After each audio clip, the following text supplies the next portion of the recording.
and we are now live and recording. So, folks, this webinar is focused for sales leaders on how they can sell change internally. I think, at least on paper, most of us know why change is good or can be good, I should say. But I wanted to invite some of the leading minds in our industry to talk about this important topic. Okay? Now, I was just telling the gentleman earlier before we started the call today that this webinar is by design. There are very specific reasons why Jim Dickie and Steve Woods are with us today. Before I turn it over to them, allow me to introduce myself. My name is Amar Sheth. I run customer success at a company called Sales for Life. And we do one thing really well, which is we're the global authority on this topic of social selling and how sales leaders and salespeople today can use social to generate pipeline and revenue.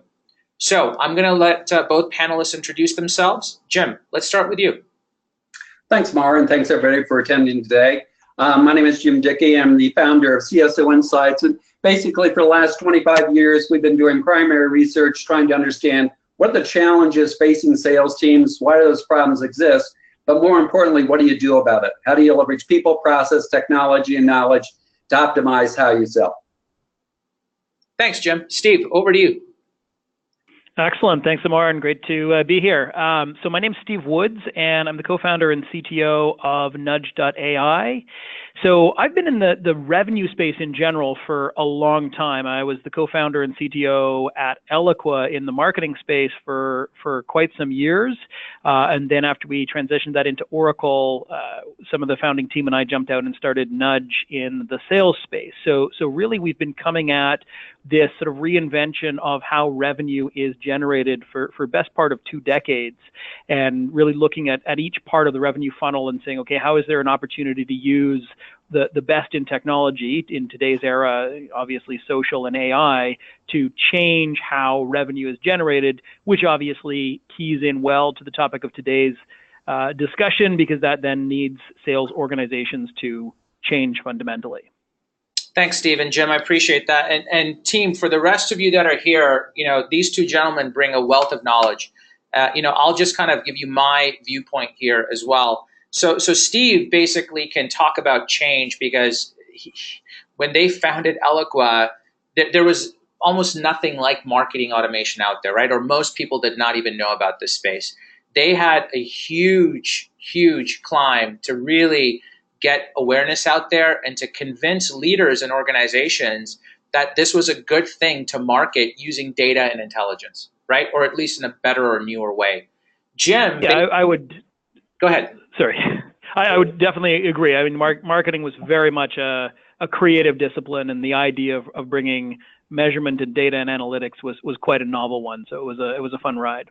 Yeah, absolutely. And again, my perspective on Jim's value is, Jim sits almost at the top of the mountain. Jim's firm, CSO Insights, does some of the leading research that hundreds, if not thousands, of sales leaders around the planet rely on to make more educated and better decisions. So you're going to get both perspectives. You're going to get practitioners' perspectives. You're going to get strategy perspectives. And we have a series of topics to basically kick us off in discussion. I guess we can all start here, right? We're making the case for change for all of you. And we realize that change is very important. And the data repeatedly shows that those organizations that embrace change, especially in times of disruption, which I almost believe has existed since technology has been around, they are the ones that are going to lead the new paths. They're the ones that are going to cause the biggest kind of outcomes there in the market. Steve and Jim, please, what's your take on the case for change overall, just so we can set the stage properly for the audience today? Well, I think one thing that we're seeing from doing a research point of view is there's a whole lot of things going on the buyer side of the equation. And one that I had an interesting discussion with a couple of people recently on was this whole phenomenon of Alibaba. We keep talking about, who's the competition, who's the competition, who's the competition. We think about the other players in our market space. Alibaba is coming in. Alibaba may be competition for all of us, because when I originally saw them, I thought Alibaba, they're just Amazon for China. If you live in China and you want a pair of sunglasses or a tablet or something simple for the house, you go to Alibaba. Well, that's part of it. But if you go to Alibaba, you can actually buy a million yuan or $300,000 piece of mining equipment. You can buy a group of 10 $40,000 piece solar powered communications towers. You can buy a $500,000 blood chemistry analyzer. And if you take a look at their tagline says global trade starts here. And they are planning on having that site be something that buyers can use to go in and define their own requirements. And Alibaba will then serve up to them alternatives for them to consider. It'll tell them what the pricing is and what people are really paying for it. It'll tell them who are you actually using it. It's going to go through and tell you what terms and conditions are up for negotiation in these contracts. And by the way, it's going to do it at a fraction of the cost of having a sales force. So if all your salespeople are doing is regurgitating product information today, you're setting yourselves up to compete against Alibaba, because they're going through and saying, we're going to have a fundamental different experience for the client. So what's the value add that we bring? And I think that's the thing that's demanding a case for change. We cannot sell like we have been over the last couple decades, because other people are going to change the playing field. Yeah, I would agree. I think that's bang on, Jim. To me, I think the theme that you're going to hear a lot of today really comes down to the buyer. How does the buyer change? Why does the buyer change? And the buyer's ability to get information, to establish or change their perspective on why to do something, and to evaluate how to do it is changing faster than it ever has before. Yeah, and I'm just going to add a very funny story to this. So, Jim, it's interesting you mentioned Alibaba, because my wife and I purchased a new home 4 years ago, and in our quest to furnish our house, we basically went to Alibaba. And long story short, anyone that's interested in knowing more sordid details can email me after.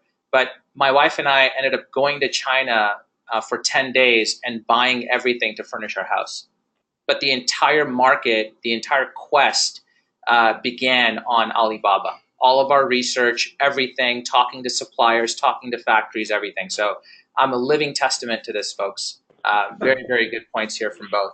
Let's talk about this slide. I think this slide talks about, the necessity of change and why change should happen now, right? Especially in the age of the customer, the age of digital disruption. Jim, I'm going to turn this to you, because a lot of the data here on this slide is directly from your firm. Well, I'll tell you, the first column there, if you take a look at that, I post on LinkedIn occasionally. I'm probably not as great on social as I should be. But I did a post recently where I went back and I said, back in 2012, again, we do annual surveys of 1,000+ companies and gather about 150 metrics. And back in 2012, one of the questions we asked was, what percentage of your salespeople made quota? And the average was 63%, which was not the all-time high, but it was certainly not the all-time low either. Fast forward to this year, when we went out and said, what about, in 2016, well, how did last year end? We're down to 53% of salespeople. It dropped every single year over that 5-year horizon. So clearly, if there was ever an easy time to sell, now is not it. But let me share with you one other number, is that one of the other things we said was, what was the outcome of forecast deals? And again, this is averaged across 1,200 companies, and that number came in this year at 47.3%. So to put that in perspective, I spoke at a cloud computing conference down in Vegas. After my keynote, I'm walking back over to the Ari Hotel. In order to get from the convention center to the hotel, you got to go through the casino, which is huge. And I must have looked like a deer in the headlights, because I don't know, where I'm going on this thing. And one of the employees came up and started chatting with me. Turns out he's the pit boss for the craps tables. So he's like the manager of the craps tables. And so while we're there, he sits there and says, well, you're going to gamble. I said, yeah, maybe. And he said, well, here. And he gave me a chip to go over and get some free chips. And I said, what should I do with these? And he says, go over to my area. And I said, why? He says, best odds in Vegas. And I said, what are the odds? And he said, 49.3% on a pass bet. And I remember just starting to laugh, realizing that, wait a minute, the odds of winning at craps in Vegas are better than closing a forecast that, by the way, we created. That's not a sales management issue. That's a boardroom level issue. How can you run a business when you're wrong about something you're forecasting more than half the time? So I think that right now we can't stay complacent. We've got to understand, what smart buying looks like. We've got to turn how we sell into a competitive advantage, because what we sell is being minimized. People are are ramping up life cycles of products so fast that, if you walk out of the door with a smartphone, probably somebody else is announced a better one while you were signing the contract. So we've got to start doing things, and we got to realize the rate of change needs to be happening much faster than we've been used to it now, and we've got to reverse these trends. Yeah, that's great. Steve, do you want to add anything to this discussion around just the rapid pace at which product and services are being kind of changed and offered in the marketplace? Yeah, I think what you're seeing here really is that accelerating pace of change that we're seeing in all areas of business. I mean, selling fundamentally is a knowledge game. And if you look at it through that lens, the knowledge industries that we have out there are being changed by data accessibility. They're being changed by the ability to take that data, process it, do something with it, and come up with some new insights from it using the tools of AI. All of that is accelerating from the ground up. And if you're sitting there as a sales leader and saying, it's not going to affect my team, we're going to continue doing the same set of knowledge related tasks that we did 1 year ago, 2 years ago, 5 years ago, and pay no attention to the fact that this game is changing dramatically, I think you're going to see those numbers that Jim quotes there continue to drop, and your organization unfortunately will be at the forefront of that drop. Yeah, I think, Steve, I'm just going to continue with you. Let's use that as a segue into this point here about the buying evolution. Do you just want to walk us through kind of the research that you guys have kind of uncovered here, and really paints a nice picture and a tag on to what Jim said as well earlier? Absolutely, yeah. So this is looking at buying, and we can even sort of put that information piece aside for a half second here. If you look at the way that buying has changed kind of over a decade time frame, and I'm going to zone in on sort of the B2B buying process. We'll take consumer out of the picture for a second just to zoom in on this. If you look at what we used to do, we used to have these big, heavy implementations. Think of an ERP implementation, big strategic decision, commitment for many, many years, budgets that went up to a board level and were allocated years in advance. Fast forward to today, because of a variety of changes in the way that cloud technology is delivered, most of those are being delivered as small, bite-sized, tactical solutions rather than monolithic multi-year implementations. And so the buyers are shifting into this tactical mode. They have all the information that they need, and that in combination shifts the buying control right out to the front lines.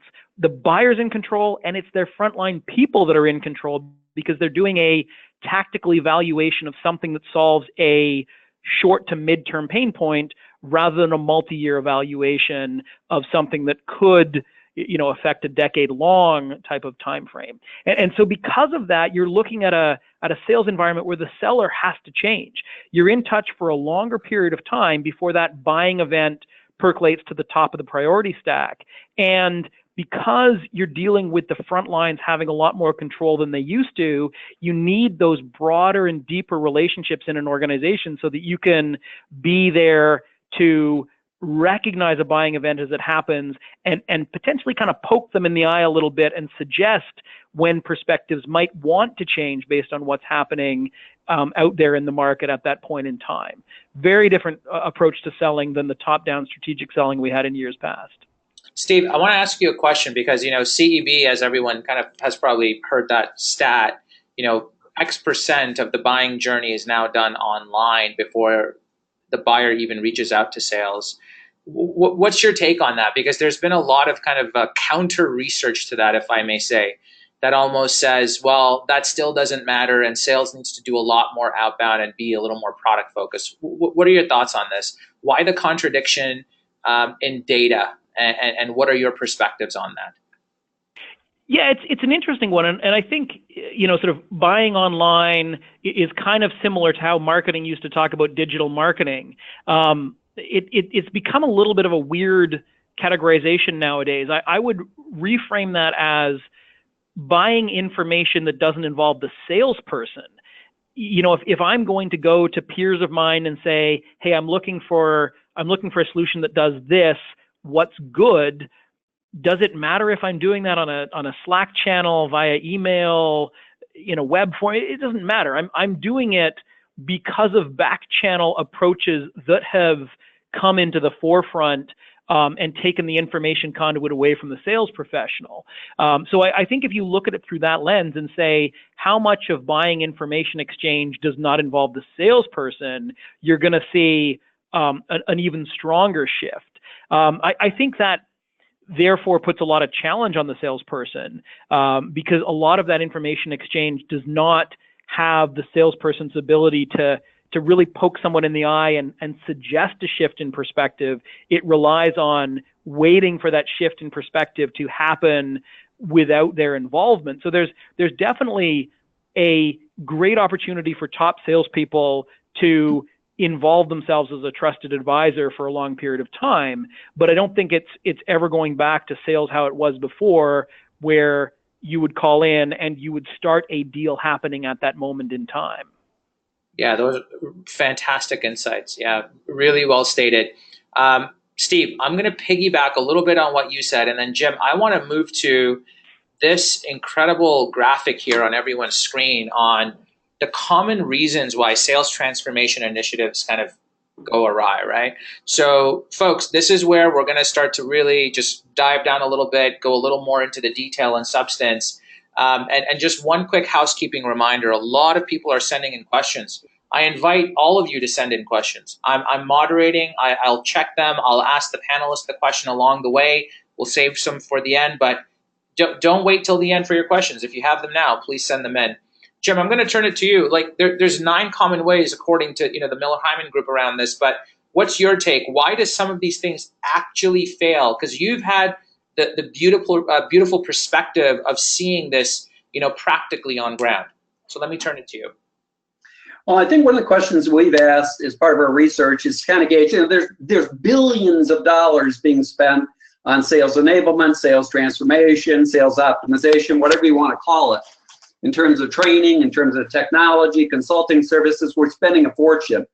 And when we asked the companies this year, we said, okay, taking a look at the sales effectiveness initiatives you fully implemented over the last 2 years, tell me what happened. Did you achieve all of your expectations? Did you achieve the majority of their expectations? Did you only achieve some or few or none? And it's interesting because it came back 5% said they achieved all their expectations. Now, by the way, those guys hit the ball out of the park. We found a company that had a 300% increase in revenues per rep over a 3-year period. We found a company that almost doubled their margins over an 18-month period. We found a company that took their onboarding time from 12 months down to 5 months. So those guys are great, but that's 5% of the cases. Another 25% said they met the majority of their expectations. But it was like 45% said we only met some. And I will put those in the success column if you tell me that when they went to sales management or to the board for funding for this initiative, they said, we're going to do all of this stuff and we might even achieve some of our objectives. If that's how they sold it, I'll put them in the success column, but they're not. So we went back and took a look at the guys who really did do great jobs in this thing. And they were in all industries. And what we found was they do 9 things differently than everybody else. Starting off, they do have executive ownership. It's the discussion of, if you take a look at a ham and egg breakfast, well, the hen was involved, she contributed the eggs, but the pig was committed. That's part of the meal. So what they've got is that executive ownership. They also dedicate direct resources to this. It's like taking a look at something like GE right now, where there's Kate Gutowski, who is vice president of sales enablement. She reports to the vice chairperson of GE. So that's how high up it is. Dedicated resources to go in at the executive level. They understand that culture needs to be addressed. Deming talked about culture eats strategy for breakfast. And if you start throwing in strategies like a new onboarding process, a new sales process, a new customer success process, and the culture's not there, the thing's going to fall apart. They make great uses of technology. They don't go out and buy technology and then go look for a problem. They understand how they're doing things, and then they say, okay, here's a problem, let's go take a look at technology. And I think there's just a number of things here. I spelled all these things out in an ebook that it's available online. It's called The CSO's Guide to Transforming Sales, and also has some case studies in there. But I think what we've got to go back through and say, if we're going to start down this path, let's start with a clean sheet of paper and let's plan ahead of time before we dive into this. Because I think, when a lot of us, when we get into saying, okay, we got to change, we're changing because we're behind the 8 ball. We started off the year with a high number, halfway through the year, we're not making it. So we say, okay, now we need to change. And everybody jumps into it, all good intentions. So marketing, we need more leads, or we need to get more, new messaging out to the salespeople. Sales training, hey, we got to train the guys on negotiation. That's the key to success. Sales ops, hey, we got to reallocate all the territories. That's the way we do things. Sales management, no, we're going to have micromanaging coaching sessions. That's what you really need.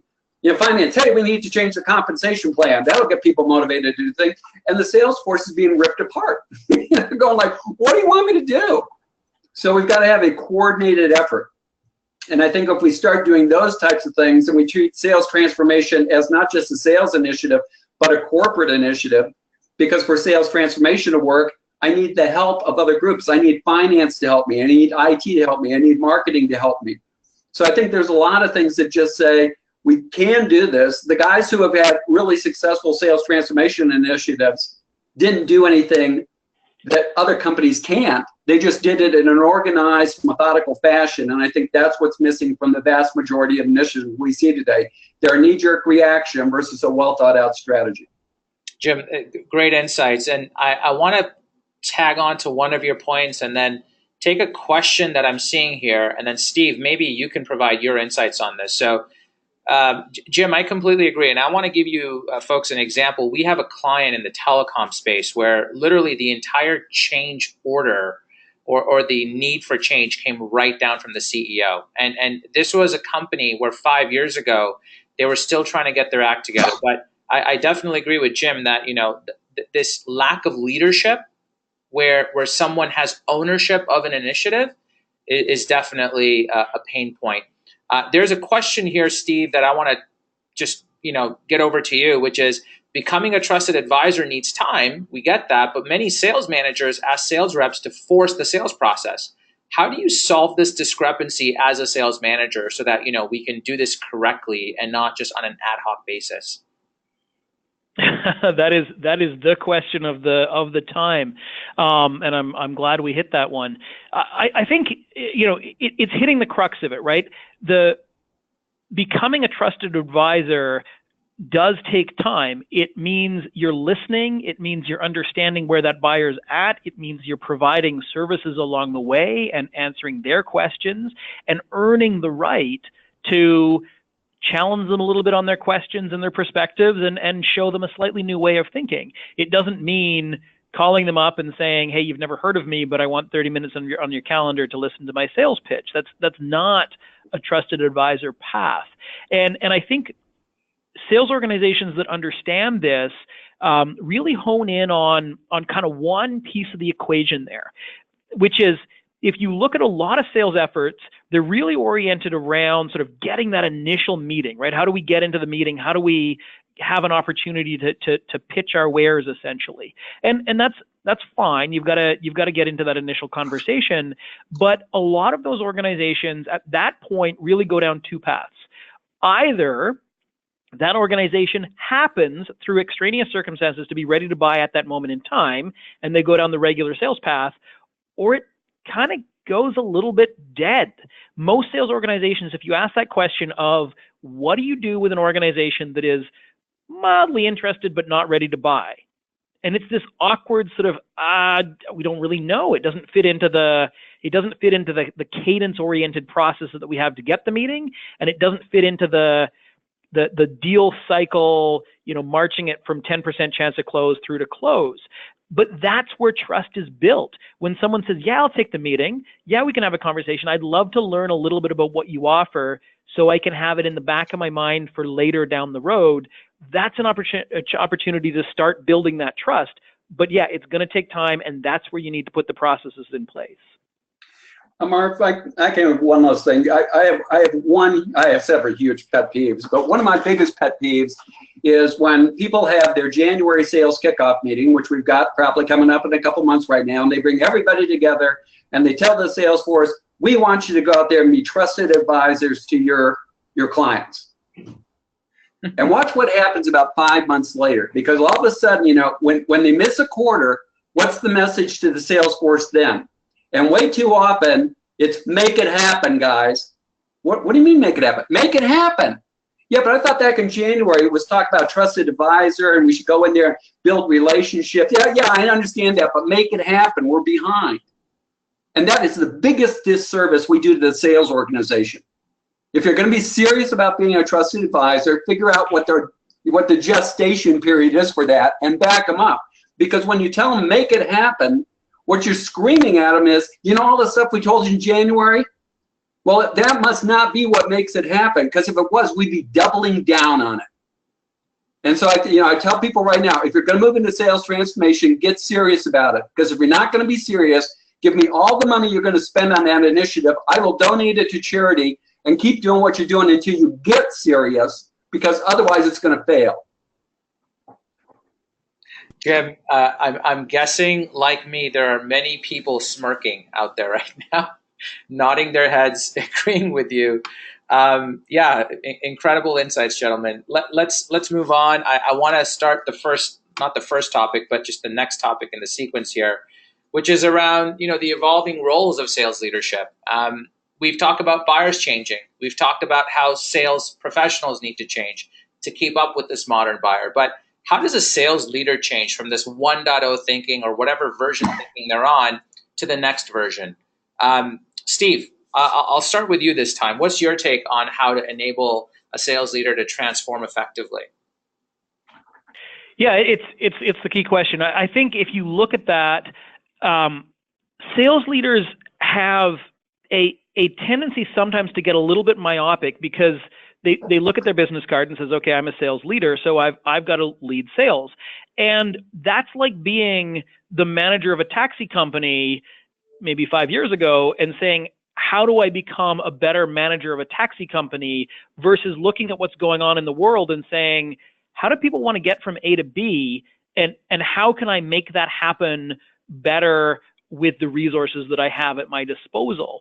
And I think that the best way to become a great sales leader is to drop the word sales from your thinking and figure out how the buyer buys, and figure out where it's broken, and figure out where your organization can help.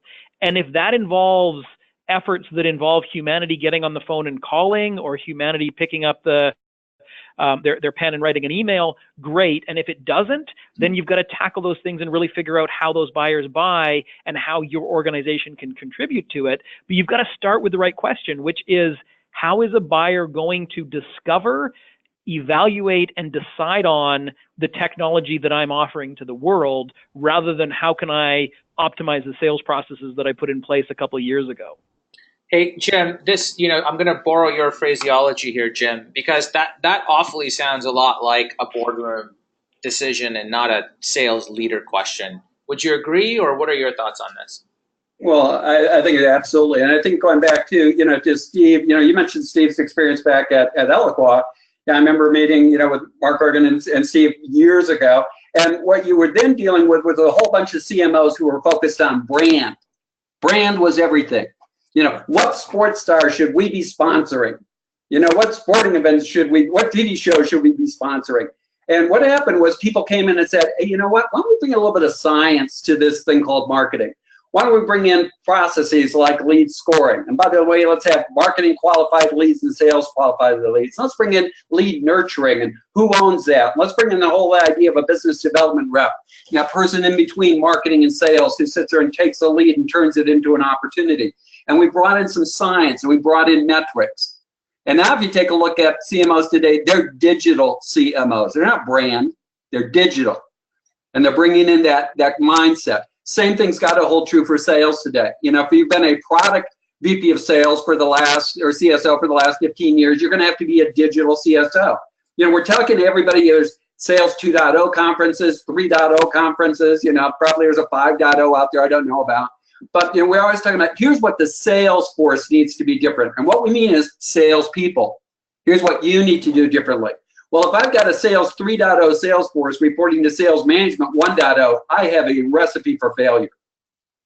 And so I think what we've got to do is sales leadership's got to realize this is the digital era.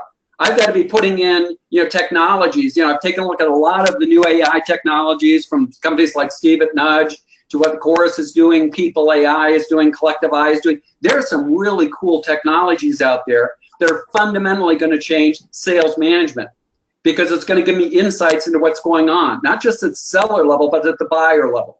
And it's going to give me metrics in order to manage my business. And I've got to have sales leadership in a position to manage based on metrics, not hunches. And so I think it's got to be this evolution where we move the sales management into the digital era, where I don't sit there and say, hey, Jim, how's the deal going with GE? And it's going great, Amar, and you got nothing. You got my self-reported behavior that the deal's going great. Now, today I'm going to have a lot of digital data out there that's going to tell me exactly where the deal stands. It's going to score the deal just like we used to score the lead. It's going to tell me, is this thing going to close? And by the way, is it going to close this quarter, like when it's forecast? And by the way, is it going to close at the right price, or are we going to get dinged on in discounting because we haven't had a solid business case? And so the last thing we're going to have to do is drop prices. And I think all those things are going to be happening. And so we got to make sure that sales management's in that position to make that transition, because a lot of the brand CMOs are now doing something else. They didn't make the transition. And a lot of the old school CSOs aren't going to make the transition, but they're going to have to, because sales transformation is not an option, it's a requirement. Jim, let's continue with that, right? And I want to kind of transition that thinking into this topic here around recognizing and embracing the need for change. Now, on the slide, it says there's numerous ways to improve sales performance, but how do you identify a problem that's actually worth solving? Jim, are you actually just saying that the problem worth solving, and I don't want to put words in your mouth, I want you to tell the audience, but are you saying that this is the transformation and it's the time to go digital? I think it's the time to go digital as part of an overall bigger strategy, because what we're seeing happen right now, Amar, is when we sit down and talk to a lot of these sales enablement groups, and we say, okay, what are you doing? They say, well, we need to go out and shorten the onboarding process, or we need to go out and do a better job of lead conversion, or, where our business cases aren't being built well enough. And I go, how do you know? And I get this, like, what do you mean, how do I know? I say, well, how do you know? Maybe those are problems we're solving, but I think the whole thing, there's been a whole lot of talk about the customer journey. And I take it back to a bigger thing. There is a sales process in place today, and it's in place for one reason and one reason only, and that is to support the buying process. Because a salesperson can do everything in the sales process except for one thing. They can't legally sign the order for the customer. Right. The customer has to sign the order. And I think we need to take a look at the entire buyer's journey, really understand it. What are they going through? Who are they assigning to the projects? Why are they even starting these initiatives? Who made the long list? Who made the short list? Why did people drop out? Because I think we understand that is, Mike Lodato used to teach the only sales process MBA course I ever saw in America down at Cal Lutheran. And he said, people make decisions based on personal payback, and they justify them based on what's good for the organization. And so we got to understand, what is this person or persons looking for? And I think if we go through and do that, John Williams, God bless his heart, was probably the greatest sales transformation guy I ever met. He had over a 4-year period, he increased the revenues of his company from 700 million to 2.2 billion. And when I first met him, I said, well, that's great, but there have been other tech companies that have done that. And John said, yeah, but I did it without adding any net new salespeople. This is a 300% increase in revenues per rep. By the way, it was a 400% increase in stock price. And what John did as an engineer is he went and mapped out the buying process. What do our customers go through? And found there was 52 distinct events that they did over a 9-month period. And he went back and matched up the sales cycles of that. And he went back through and identified, okay, here's 52 things we need to do to change the sales cycle in order to support the buy cycle. Well, you don't do 52 things. You go find a problem we're solving. And he said, my goal is not to have everybody do everything 2% better. It's let's go do one thing an order of magnitude better. Let's get the proposal creation time down from 10 days, which it was when he got there, to a half day. Let's do it by order of magnitude better. And after we solve that problem, let's go solve the next one, and the next one, and the next one, and the next one. And I think that's why he had just incremental improvement. But I think it's this whole thing of, if we really understood the buy cycle, we would understand what we're doing right and wrong in the sell cycle. And then, getting back to your question, Amar, that's when we start to do, okay, what changes do we need to make in people? What about changes do we need to make in technology? What about process, et cetera? But I think underlying all this stuff is we got to have digital in there because we need to be monitoring everything that's happening, because we live in a frail ecosystem in sales. There's change all the time. There's changes in our customer expectations, changes in the marketplace they lived in, changes in the competitive landscape. Hell, we introduce change. We introduce new products. We introduce new releases of stuff. We enter new markets. And so we've got to be monitoring all those things so that we can make proactive decisions to take advantage of opportunities, but to also proactively deal with threats. A lot of great nuggets there. If I want to see if I got this, Jim. So basically, number one is that the key is to understand that there is a buying journey or buying process and really know it. Number two is to make sure that sales supports that buying journey so that there's a hand in glove match between the sales funnel, the sales process, and that customer journey. And then the key is to basically, in order of magnitude, just get better. So almost like that 1% rule that all of us grew up with, right? Just get a little bit better over time and then just tackle it that way. Would that kind of sum that up correctly? I think it's getting a little bolder than that, is to go back there. I was with a company recently and they said their ramp up time for a new salesperson to get full productivity was 12 months. And so I asked them to go back and in a spreadsheet have finance put the name of everybody they hired over the last 2 years, and then columns B through Y of the spreadsheet put together how much revenue they generated. Turned out the ramp up time was actually closer to 17 months. And I said, I don't want to get the ramp up time down to 16 months and 3 weeks. I wanted to get it down to 6 months. So I think we've got to go, if we get everybody behind, let's go really blow up a process. Whether it's onboarding or forecasting or customer renewals or whatever, let's just go blow it up. And just that one thing. So we're not changing everything in the salesperson world, but one thing. I think that's really the road to success, is go back through and really go make meaningful changes one at a time, but make them based on what's the impact on our organization and what's our ability to execute. Let's go find things that have high impact that we know we can pull off, and then let's go do the next one. Yeah, totally agree there. Steve, over to you. What are your thoughts on sales performance? Yeah, I would very much agree with Jim's approach there, and I want to sort of hone in on one interesting thing that came out of that story, which is this interesting concept of no new salespeople. And I think if you look at how we've describe the world of sales, especially in counterpoint to the world of marketing, it's kind of this funny thing, right? We think of, we've got marketing and we've got sales. Well, what's different about them? And, first pass, okay, well, maybe it's stage of the buying journey. Marketing's kind of at the start of the buying journey, and then sales is sort of at the end of the buying journey. And it doesn't take much of a look to realize that that's not correct. Marketing is involved the whole way through. Sales can be involved the whole way through, starting a deal early and then coming back to it later on. So it's not stage, it's not measurability. And the only thing that stands up to scrutiny of the difference between sales and marketing is whether a human's involved. And that's an absurd categorization. It's not human revenue generation and non-human revenue generation. That is a very strange way to think about it. And I think, if I can kind of press in on Jim's point around sort of scaling revenue without necessarily adding a linear number of more humans, you've got to expand your thinking beyond what can humans do to what does the buyer need done for them, and how can I approach tackling that? And whether that's sales becoming better at the non-human tools, the technology tools, or sales coordinating much more tightly with marketing at every single stage of the process, each organization can figure that out. But the idea that the only lever available to a sales leader is a bunch of people picking up phones and sending emails, I think is an anachronism that really shortens our thinking there. If we're going to hit sales targets, we need to understand the buyer, and we need to optimize each part of that buyer's journey. And that doesn't necessarily mean doing it with a human doing the task manually. It means getting the task done efficiently and effectively. But whether you're using tools for that, or you're using technology, or you're using people, that is really just an implementation question, and you need to broaden that thinking beyond just sales equals management of people. Yeah, that's Steve.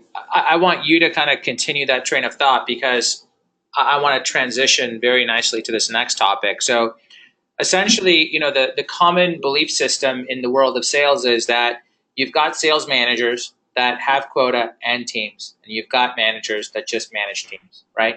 So clearly there's an accountability thing here, and the manager is responsible for that. But Steve, you're actually saying the opposite, that this is almost a yield issue then. Am I framing that correctly? I think as a sales leader, you've got to think on both sides of that spreadsheet. Because if you look at the way that a set of humans approaches a task at scale, let's say you need to you need to phone people. And that breaks down in terms of number of people you have in your sales org and the number of phone calls per day and the number of conversations per hour. And it scales very linearly with people. So sure, you need to go in and make sure that those people are effective and efficient.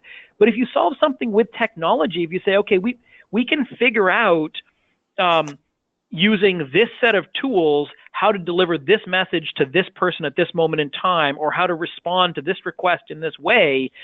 Once you've done that, it's a capital cost, and it scales essentially infinitely. Maybe you pay a little bit more on some sort of scale or transaction fee. You have now solved that problem, period. So it's an overall yield issue for the entire organization rather than an efficiency effectiveness issue on a per rep basis. Those efficiency and effectiveness issues on a per rep basis are only relevant if the way that you've chosen to tackle that problem in the buying journey is by throwing people at the problem. And I would definitely suggest at least starting your thought process around how can I tackle this problem without starting by throwing people at the problem. Yeah, very, very interesting take on it. Jim, let's transition. What's your take on this around accountability, especially, and just speak a little bit about what Steve said as well around the efficiency. I think that the whole idea of leadership accountability is to first off start thinking outside of the box. It's not just sit there and say, when you read Margaret Mead's Society of Primitive Cultures, she talks about tribal wisdom. And she says the interesting thing about tribal wisdom is sometimes it's based on fact, and sometimes it's based on fiction, and sometimes it's been so long since that seminal event that you sit there and go, why are we throwing the rubber chicken in a volcano every full moon? I don't know, but we always have. And to just sit there and say, if we were creating this process from scratch, I had a chance to talk to the CSO over at Silverline, Chief Growth Officer. And Kai was talking about the fact, he says, we got a whole bunch of renewals that we do because we renew our customers' licenses for software. He says, we've been approaching that with people. And he says, I started taking a look and said, could we use AI to do that? To have it send out emails to the customers and just say, here's what's going, get that interaction going back and forth. He says, I found that we could really save, cut the process, in fact, and now all of a sudden I've got people that don't have time to do really important things, not just sending out emails, but doing more important things, working on the harder ones. So I think it's that, again, thinking outside the box thing of saying, why are we doing stuff the way that we've always done it? There's new technologies available, there's new process available, we've got to do that. So I think the first thing leadership needs to be held accountable for is putting some ingenuity into the thinking process. I think the second thing is also accountability, is saying, I'm going to make it happen. I remember doing a case study on Alan Lamb, who was the Chief Revenue Officer for Fairchild Semiconductor. He had this vision of how we're going to go from 24% margins to 31% margins, which in the semiconductor place is considered insane, but he did it. But when he first started down the path, he got all of his direct reports from all around the world together, laid out his vision, and said, what do you think? And they came up with 36 reasons that this was going to fail, 33 of which were unsolvable. And so just at the senior management level, he says, okay, well, let's go work on that for a little bit, because Chuck Thompson, as the CEO, is expecting me to pull this thing off. And they went back and just worked on it as a team, and 3 months later came back, still had 36 challenges, 34 were deemed doable, 2 were now deemed hard. And so Alan said, you really believe that? And they said, yes. And he said, no, I'm asking you, do you really believe it? And they said, well, yeah. He said, good. Because 70% of your variable compensation bonus is going to be tied to the success of this initiative. And everybody signed up for it. So I think it's that thing of, get that buy-in. You just brought up. Start at the top. Clearly, we got to get buy-in at the bottom. But if you don't have that buy-in at the top, don't bother starting these things. Yeah, it's so powerful, and I think so. Jim, that sounds like it's it, right? If you don't have that top-down support, what's the change really for? Who's it really going to impact, and is it just going to be more friction selling internally for that sales leader? Yeah, and I think your first sale needs to be a top depth sale, and the second sale needs to be selling to the sales force. If you're going to ask them to go out and sell a different way, whether that's a new process, utilizing new technologies, going into new marketplaces, calling on new stakeholders, you got to sell them on this is the right way to do it, and here's why we thought this thing through.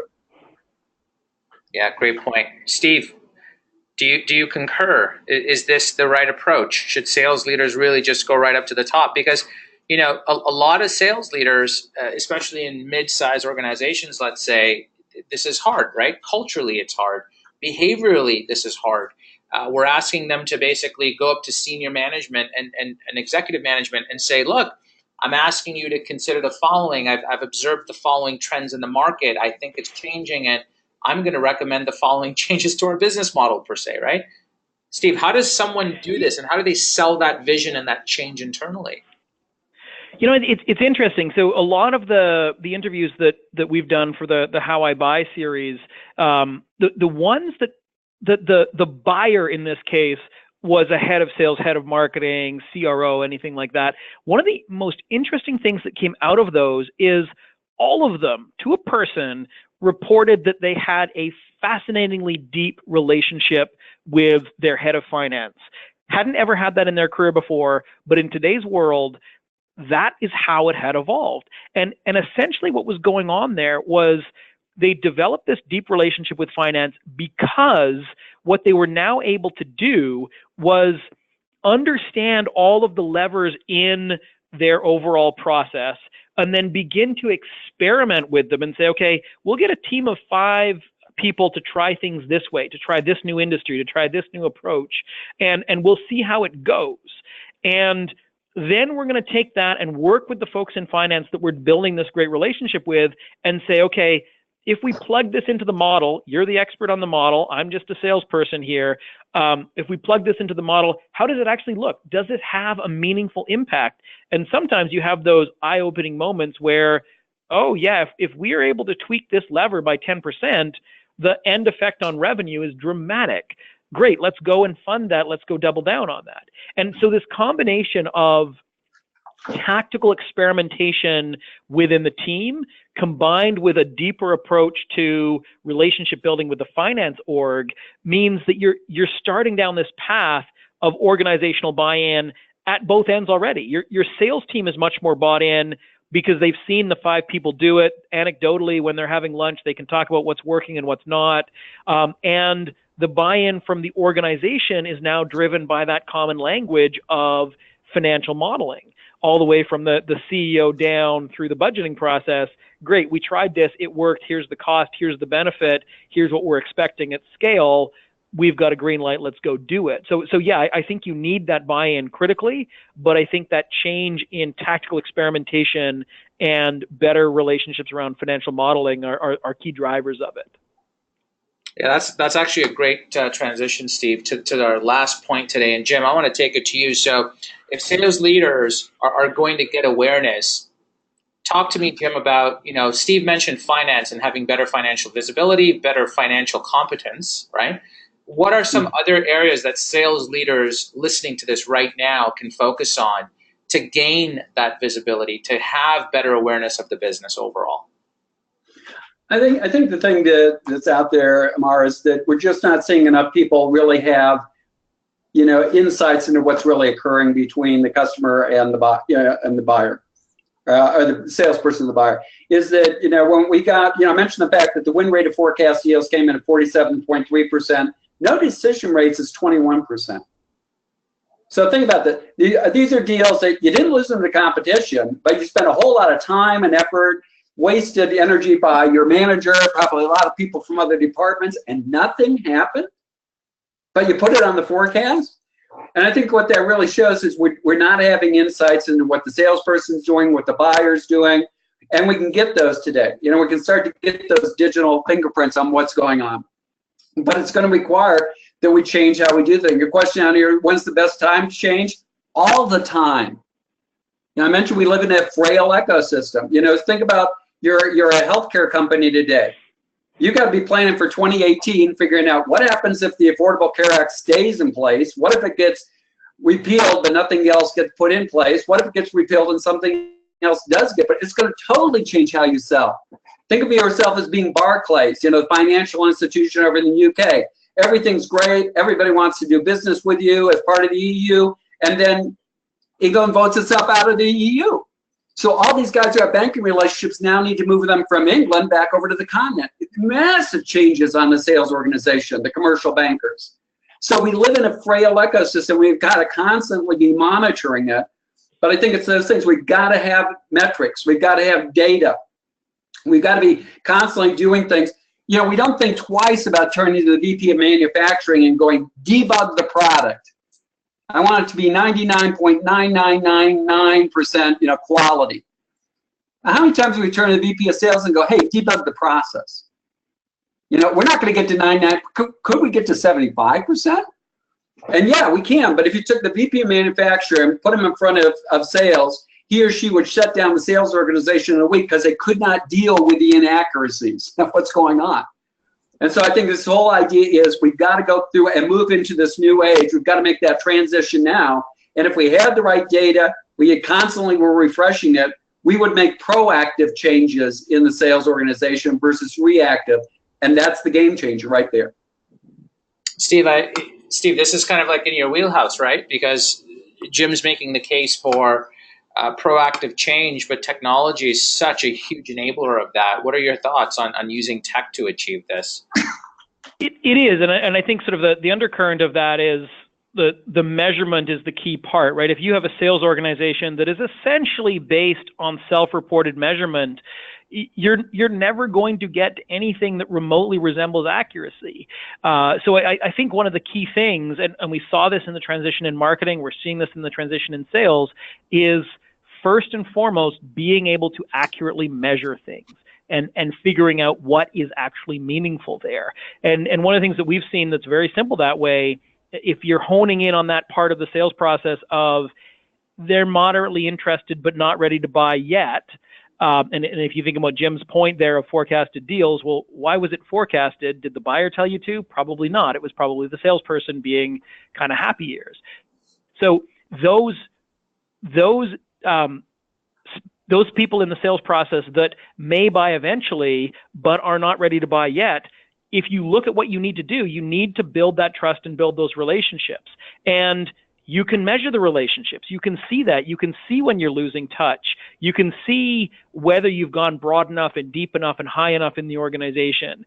And you can shift your managerial focus around that to say, okay, where do we have a chance of being in front of a buying opportunity if that buying opportunity should happen to arise in one of these 1,000 customers that we'd ideally target? And most organizations today, quite frankly, are not able to answer that question. You've got deals that are in the pipe that you can measure, but anything before that is very, very difficult to say, where have we established a level of trust such that we're in pole position if a buying opportunity should arise in those organizations? Very difficult question to answer. If you don't have the data on answering it, you can't put the management structure in place to change your effective rate there. And so everything that I would say comes right back to the ability to manage and measure where you've built those trusted relationships over a long-term buying cycle. Great point. Steve, thank you. Jim, thank you for that. Listen, folks, we're moving towards top of the hour. Stick around. We're going to go for as long as we can, but I'm going to get right into questions here. I guess start a little bit high level. So there's a question here from Kurt who's asking, when you're talking about sales, and this is for Jim and Steve, what are we really talking about? Is it all types of sales? Is it a specific vertical? Like, is it just for consumables? Is it immaterial goods? Is it investment capital goods, household goods? Like, are you just speaking in general? So why don't we kind of set the stage for that before we take the next question? Jim, I'll go to you. Great question. Just to be, from our point of view, CSO Insights is focused on B2B sales. for all 25 years. So we really don't focus on, going into a retail store and buying things. But we do go across all industries. That's why when we do our study, we do it across 1,200 companies, not 120 companies, so that we can go in and have a representative size in financial services, professional services, discrete manufacturing, technology, telecom, etc. So when we do those, we do find some differences between specific industries, but we're also looking what's the broader ratio across B2B sales, and that's the thing that we've got 25 years worth of data on to say it's definitely harder today than it was 25 years ago, and here's why. Yeah, I would echo that in terms of focus for our efforts and what we've done in terms of research. It is B2B sales. I think retail obviously has its own kind of flavor if you are bringing humans into the equation, but a vast majority of that, if it's a low ticket item purchase, has moved into an e-commerce kind of realm, and there's completely different factors at play. So really, it's the bigger ticket purchases, call it kind of north of 10K up to $500,000 or $1 million a year in ACV. Those sales processes are the ones that are really at the tip of the sphere right now in terms of transitioning. Thanks, Steve. There's a question here from James. James is asking, what's really at stake here, and what should I be measuring? So, Jim, you offered, the ability to know the financial numbers really well, but just on a more rounded basis, Jim's wondering what else should he really know as he kind of prepares for change internally? I think the thing we should be measuring is, getting down and really understanding, again, the buying process and the sales process, but not just, okay, the buyers go through an evaluation process. Okay, well, what do they do? Do they see a demo of your product? Do you ship them out, sample, products that they can test? Do you have them visit customers and talk to them? Do you sit down and do planning sessions with them? Is getting down and really kind of measuring and say, what is it about the collaboration process when we're working together, adapting the buy cycle to the sell cycle? What are the collaboration points that make the most impact, that make it easier for them to make a decision, that make it easier for them to cost justify that decision, to make it easier for them to decide to go with us versus competition? And I think it's really getting down and doing a much more monomaniacal view of what's going on at not just there's 7 steps in the sales process, and there's 7 steps of there's all these things that need to get done, and what things are really move the dial and what things don't, and simplify the process when you've got people doing things that don't add value, and double down on the things that really have an impact. Yeah, I'd agree with that. The flavor I'd maybe add to that is if you look at that through the lens of the buying process and you say, okay, where can we just make this more efficient? If you're selling something that essentially is well understood and sells itself and is very much a commodity buying cycle, then the question you have to ask yourself is there any role for humans in this whatsoever, or should you just focus on making it 100% efficient?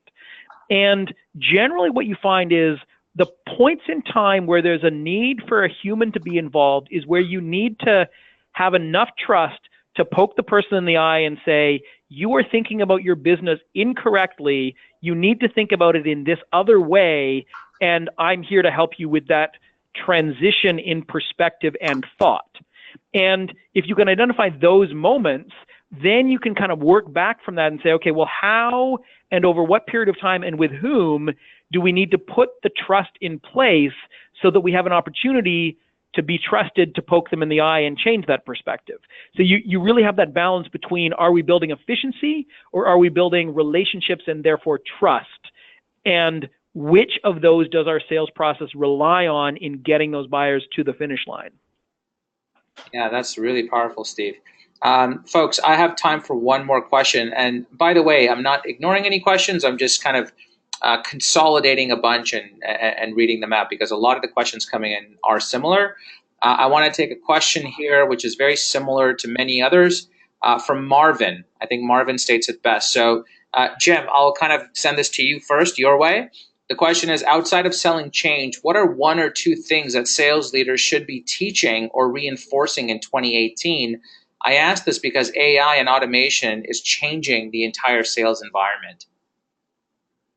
AI is absolutely changing. And I think one of the things that, again, going back to what sales leadership needs to do is to realize that, yeah, in 2018, 2019, 2020, there's going to be a whole lot of changes we need to make at the salesperson level. In addition to that, we've got to make changes at the sales management level. And one of the biggest changes we're going to have to make is changes in coaching. If you think about, if you can forgive me for a sports analogy, if salespeople are the athletes on the field, then what's the role of sales management? It's to coach. It's not to get in there and play the game for the salespeople. It's to coach them on how they can get better. And I think in doing that, we've got to fundamentally go back and change that whole thing in terms of going back and individualizing that coaching, is being able to go in and say, what does Bob need versus Sally versus Mark versus Jane? How do I make that consistent? How do I really go in and help them? And again, I think AI is going to do that because it's going to start showing you what the salesperson's doing. There's technologies that are not only recording the conversations on something like this where we're using GoToMeeting or WebEx or whatever. It's actually going through and analyzing it and saying, how often does the salesperson bring up discounting? And if Bob brings it up a lot, let me go coach Bob on, why are you bringing up discounting? Let's go figure out how you could sell value more often versus Sally. Sally seems to have an issue whenever she's talking to the CIO. So how do we do that? So I think it's just really kind of customizing that coaching experience, doing it based on all the insights I'm going to get because AI is going to be enabling sales, but making sure that sales management, sales leadership holds sales management accountable for making as much change as we're going to expect from the salespeople. Yeah, a lot of key points there, Jim. Thank you for that. Steve, I guess we'll end with your final answer and your kind of favorite topic du jour to talk about, artificial intelligence. Yeah, absolutely. It is definitely changing the landscape of sales, and I think sort of echoing Jim's point there. If you have an AI-enabled sales process, a lot of what it's taking care of is the grunt work. It's taking care of getting the right information to the right people. It's taking care of measuring the right things. It's taking care of, making sure your team knows when something potentially game-changing has happened in any of your target accounts. And so what it does is it moves the game up for the salespeople. The salespeople have to become extremely good at their craft rather than diligent at the grunt work of the task.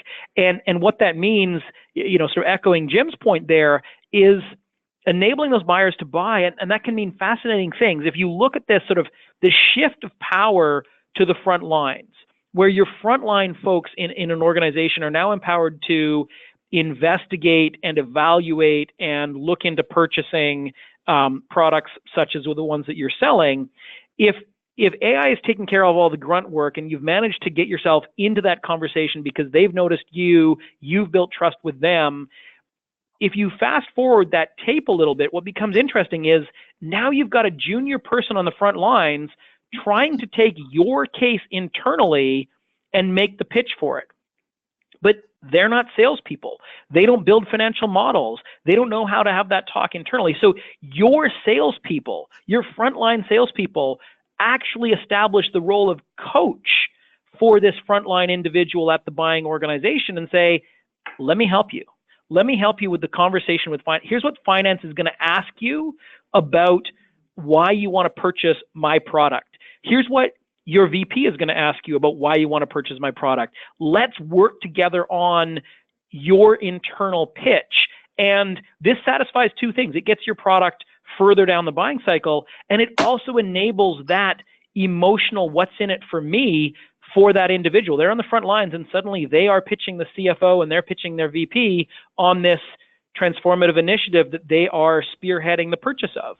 So you can address that emotional need, and you can also facilitate the rational need if you move the game of those individual salespeople up a little bit and help them coach their frontline buyers within those buying organizations. So many great insights there. Thanks, Steve. Folks, we're going to have to end it there for today. On behalf of the entire audience, Jim and Steve, I want to thank both of you sincerely for all of your insights. So many learnings today. I've taken about 7.5 pages of great notes here, and I want to thank both of you for that. And folks, just as a quick reminder, this recording will be sent to you probably within the next 24 to 48 hours or so. If you need anything, please reach out to us, our organization at Sales for Life, and we'd be happy to help as well. Jim and Steve, thanks again. Thank you. All right, folks, have a wonderful and positive day. And it's Amar here signing out.